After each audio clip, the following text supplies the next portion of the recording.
E ora buon divertimento con Sassari in piazza. Ma ricordiamolo, lo ripetiamo ancora una volta, mi è stata data notizia da parte dell'assessorato Cultura, Sport e Spettacolo e quindi in persona dall'assessore dottor Giovanni Fadda, che poi presenteremo queste opere in una grande mostra proprio alla Frumentaria, quindi avrete modo poi di venire a mirarle personalmente da vicino e se volete anche acquistarle, che è la cosa più importante, perché ricordiamo che queste opere vengono messe all'asta anche tramite il nostro numero di telefono, il nostro numero SMS che è 329 15 86753. Intanto si preparano sul parterre di Sassari in piazza la New Dance 10 di Ozieri, se non sbaglio, che ci dà una mano anche nella presentazione di questo ballo. Sì, Paul è sempre uno dei balli di gruppo, quindi Choreographic Team è sempre lo stesso gruppo che lo rappresenta e quindi vi salutano sperando che questo sia un ottimo inizio per diventare degli splendidi ballerini.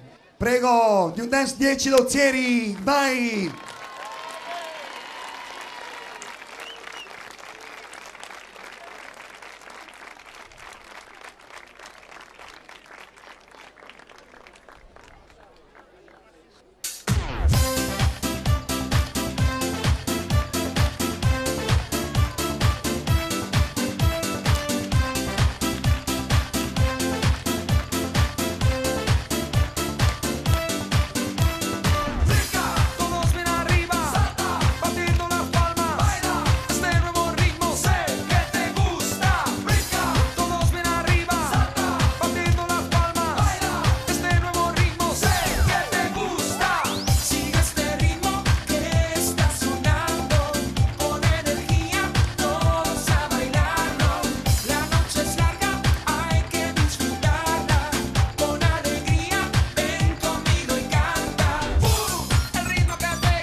Grazie Ozieri.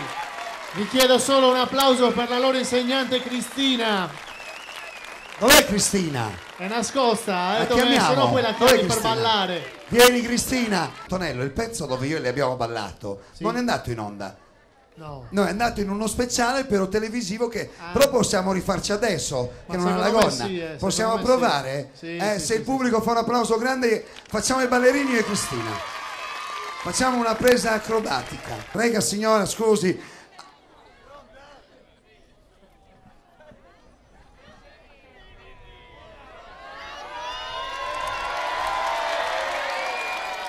Un applauso a Cristina, grazie. E Antonello, che ringraziamo per la strada che ha fatto. Comunque, per farvelo sapere, sono fidanzati, Ciao Cristina, arrivederci, prego.